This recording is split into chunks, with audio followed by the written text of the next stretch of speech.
Every parent eventually faces it. The young child looks up at you and asks, "Where did I come from?"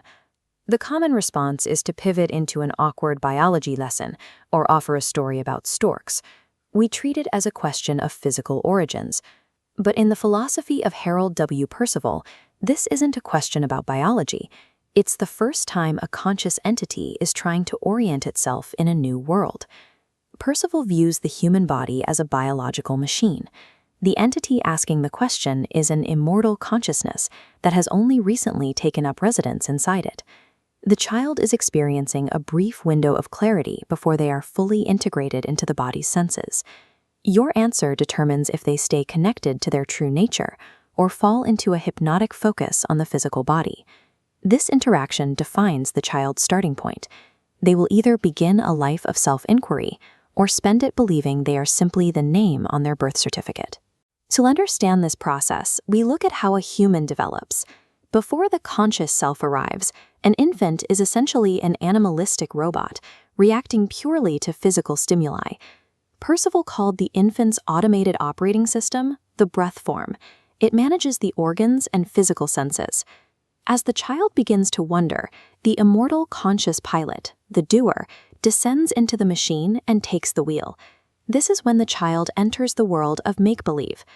Percival saw this not as mere imagination, but as the doer attempting to reconcile its infinite nature with the limits of its physical senses. To the child, a stick can be a sword, because the doer still remembers a state where its will could directly shape reality. As the physical body grows, it develops what Percival called a body mind. This mind is strictly wired to process physical senses and biological drives. Constant sensory inputs, sight, sound, taste, and smell, overpower the doer. The consciousness begins identifying as the biological machine. Telling a child they are their body triggers the partition of forgetfulness. It permanently shuts the door on their past identity. Once this partition drops, the entity loses track of its origins. It enters adulthood identifying solely as a man or a woman, seeking satisfaction through the senses that the body alone can't provide. Percival argues that the restlessness of our societies stems from this state of amnesia. We build civilizations to satisfy the body's desires, never realizing the doer inside remains hungry for a reality it has forgotten. Returning to that first question, where did I come from? Telling a child a lie at this moment teaches them to prioritize external stories over their own internal awareness. The solution is to mentally separate the biological body from the entity.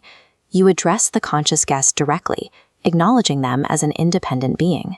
You can explain that you grew the physical body as a vehicle for them to use in this world, but clarify that the body is not who they actually are. You then welcome the entity, telling them you have been waiting for them to arrive and take up residence in the body you provided. Then you ask the child, when did you find yourself in the body you are now in? This question forces the doer to search its internal memory rather than relying on the eyes and ears of the body. It keeps the channel to their own source of knowledge open.